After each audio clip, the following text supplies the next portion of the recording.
I'm Malaika, and this is my Oildown Story.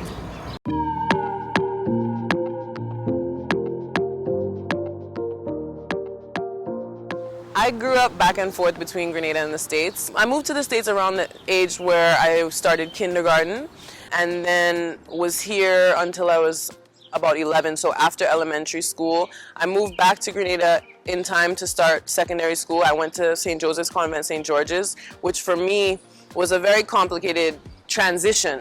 You know, to go from I went to a public school in New Jersey, which was a gifted and talented magnet school. So throughout the day, we were doing, you know, dance and woodwork and chess and art and, you know, mixed in with our core subjects.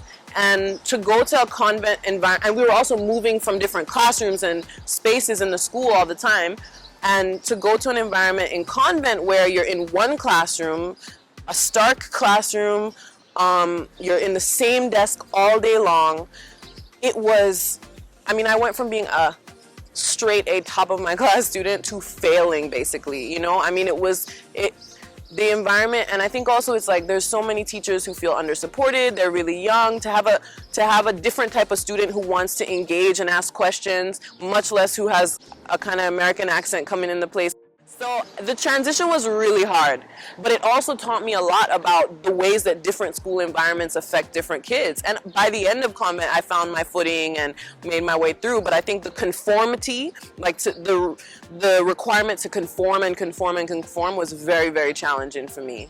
When I was in my early 20s, I chose to move home and really make my home there, my roots there, and develop my businesses there, basically.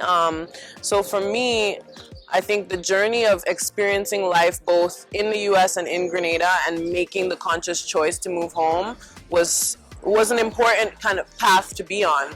It allowed me to have some perspective. It allowed me to also experience different educational systems and recognize how critical your context is to who you become. And so I think the journey that led me back to being in Grenada and deciding to work there in the healing arts, you know, teaching yoga, doing community organizing with Groundation Grenada and with the Grenada Community Library, and being a visual artist, you know, I think it made so much sense to be based there. Of course, New York is a hub for all of those things. New York is a hub for yoga, art, activism, but there's so much of that happening in a sense. And I felt that there's a lot of, you know, room to engage, and Grenadians they're doing things, they're making things happen, and I think for me that's the ideal environment as well, you know, to be in that natural environment, to have the ocean right by your doorstep. One major challenge I experienced growing up was when I was around 13, I had a herniated disc. I herniated a disc in my lower back, and from that point started to also experience a lot of chronic pain, especially as I moved to the States, moved back to the States after secondary school, being in a cold environment, I think, but also the stress and anxiety of college, and I don't know, but I was just experiencing a lot of pain in my back, in my joints, in my muscles.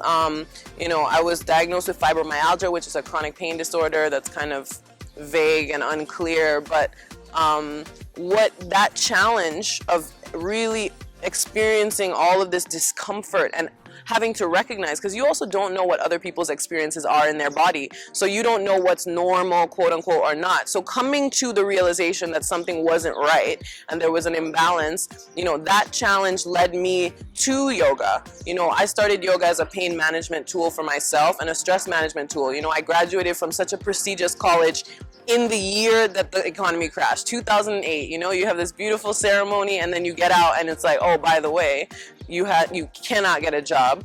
And so in that time, I volunteered in the city and I did a lot of yoga at a donation-based studio.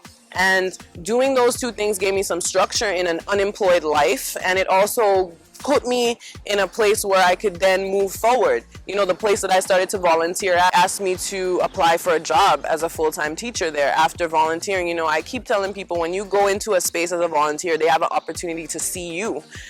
So I got a job through that, and then starting to take yoga led me actually to teach. And my mom was already certified by that point as a teacher, and since then my dad has gotten certified, so we all teach in our studio, Spice Harmony Yoga Studio in Grenada. But the challenge of to feel discomfort and pain in my body and let that lead me to yoga also then informs how I teach. I'm not a boot camp teacher. I'm so compassionate.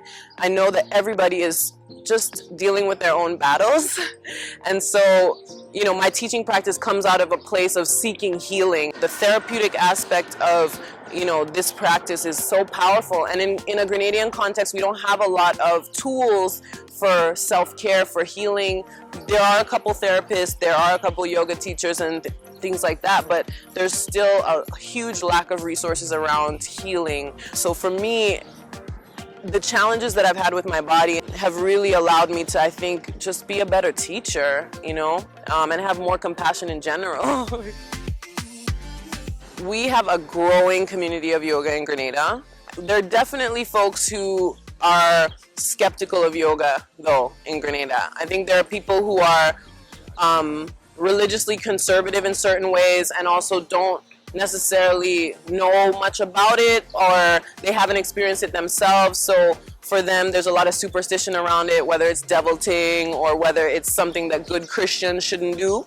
But interestingly enough, for me, it's been so fascinating to have people come to us and connect and be able to have their own experience and realize that this is in some ways, you can't deny that yoga is a spiritual practice because it's about mind, body, and spirit. It is about connecting with your temple, your body, and like finding balance within yourself and love within yourself. It is, to me, yoga is the kind of thing that deepens any spiritual practice because it allows you to tap in to a kind of inner stillness.